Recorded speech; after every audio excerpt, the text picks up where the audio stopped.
tribunal, veuillez vous lever.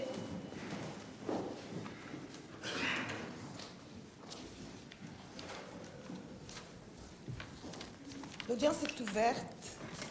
Vous pouvez vous asseoir.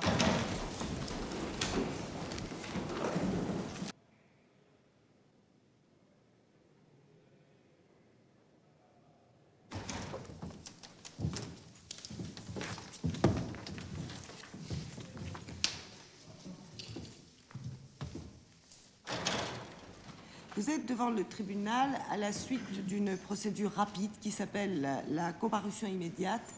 Vous avez la possibilité de demander un délai pour préparer votre défense. Je suppose que vous en avez parlé avec votre avocat. Quelle est votre décision? Être jugé aujourd'hui ou plus tard? Aujourd'hui. Ça se passe au Forum des Halles à Paris. Les fonctionnaires de police indiquent qu'ils vous ont vu donner un morceau de cannabis, qu'ils ont vu un billet de banque vous être remis par l'autre personne, et c'est là qu'ils ont décidé de vous interpeller l'un et l'autre. Alors, maintenant, vous n'êtes plus devant les policiers, vous n'êtes plus devant le procureur, vous dites quoi devant nous? Quelle est votre version maintenant, là? Ma version, c'est que monsieur peut-être Fabrice, c'est mon neveu, et qu'on se voit tous les jours, et vendredi, on s'était vu. Il me disait qu'il partait, avant qu'il partait, il me devait mes 10 €, oui, d'accord. Il m'a donné mes 10 €, et il m'a demandé si j'avais un truc pour qu'il puisse fumer. Et comme c'était ma consommation personnelle, parce que ce soir-là, j'ai déjà vendu, mais je ne vends plus. Ah.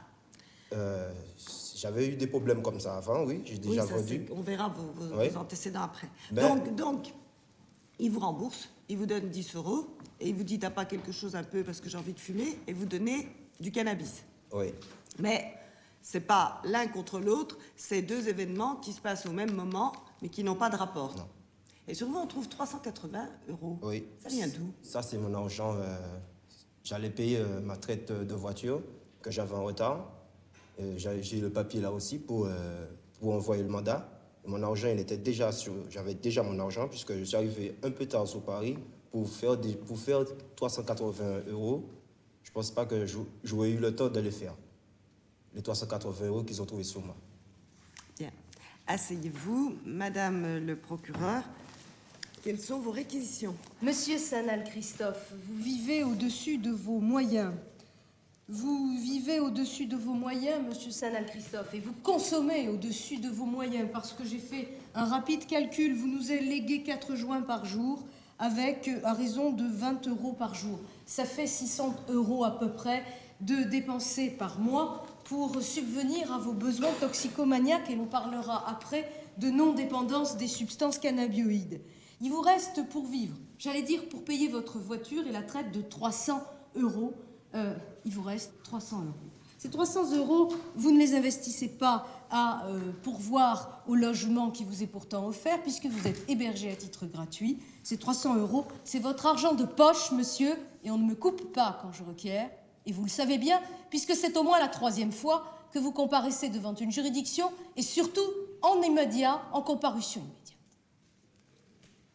Alors, monsieur, expliquez-nous, avec ces 300 francs d'argent de poche, ce que vous faites une fois repu en cannabis, une fois payé votre voiture. Eh bien, vous ne faites pas grand-chose d'autre que finalement vous offrir des vêtements et traîner en fin de soirée, ou en début de soirée plus exactement, dans ce lieu qui n'est pas qu'un lieu dédié à la culture avec l'espace Pompidou, qui est aussi un lieu, malheureusement, complètement dédié au trafic de cannabis. Bien. Dans les 2 comparutions immédiates, des peines alternatives à l'incarcération. Eh bien, monsieur, là, c'est terminé. L'alternative, vous ne la comprenez pas. Eh bien, maintenant, vous allez peut-être comprendre, si le tribunal me suit dans mes réquisitions, que c'est fait. La manière dont vous les commettez, la manière dont vous les distanciez par un récit que je considère comme fantaisiste, mérite 15 mois d'emprisonnement, dont une partie assortie d'un sursis mis à l'épreuve. Si l'on avait visé la récidive légale, vous encourriez 10 ans, monsieur. Dont une partie assortie d'un sursis mis à l'épreuve, avec obligation de soins, obligation de justifier du travail, obligation de justifier du domicile, 1500 € d'amende. C'est un peu plus que ce que vous gagnez, c'est à peu près 3 fois ce que vous dépensez en 3 mois. Le tribunal vous remercie. Maître, vous avez la parole pour la défense. Merci Madame le Président. J'interviens dans l'intérêt de Monsieur Samuel. Quelque part, je vais vous présenter cette affaire sur ce qu'elle est vraiment. Vous avez aujourd'hui deux optiques de débat. Est-ce qu'aujourd'hui Monsieur Samuel est un dealer, quelqu'un qui vide son trafic, ou est-ce que Monsieur Samuel est un malade, un toxicomane, qui a du mal à décrocher et qui peut avoir un grand cœur puisque, il le reconnaît, il a cédé, ce qu'il n'aurait absolument pas dû faire, une partie de ses propres consommations, du moins de la dose qu'il avait constituée, à son cousin, qui par lui-même, semble-t-il, était atteint de la même maladie, manifestement moins gravement, et pour lequel il y a eu un simple rappel à la loi.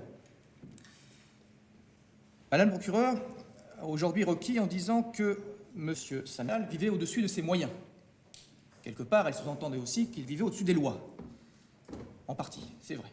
Mais vivre, la justice ne veut pas rentrer dans tous les interstices et ne veut pas imposer aux gens une norme. Il doit garder un espace de liberté. Quand on entend tout à l'heure Madame le procureur qui démonte, par le biais ce qui semblerait être un habile décompte mathématique, le peu d'argent qui doit rester à la fin pour M. Samuel pour vivre, de 1200, 600, 300, et de là de dire qu'avec 300 € il ne lui reste rien, je dirais, et alors? Chacun est libre de vivre comme il veut.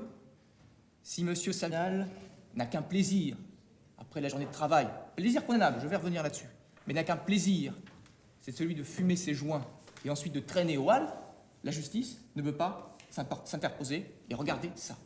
Ce n'est pas possible, elle n'a pas à rentrer, chacun est libre.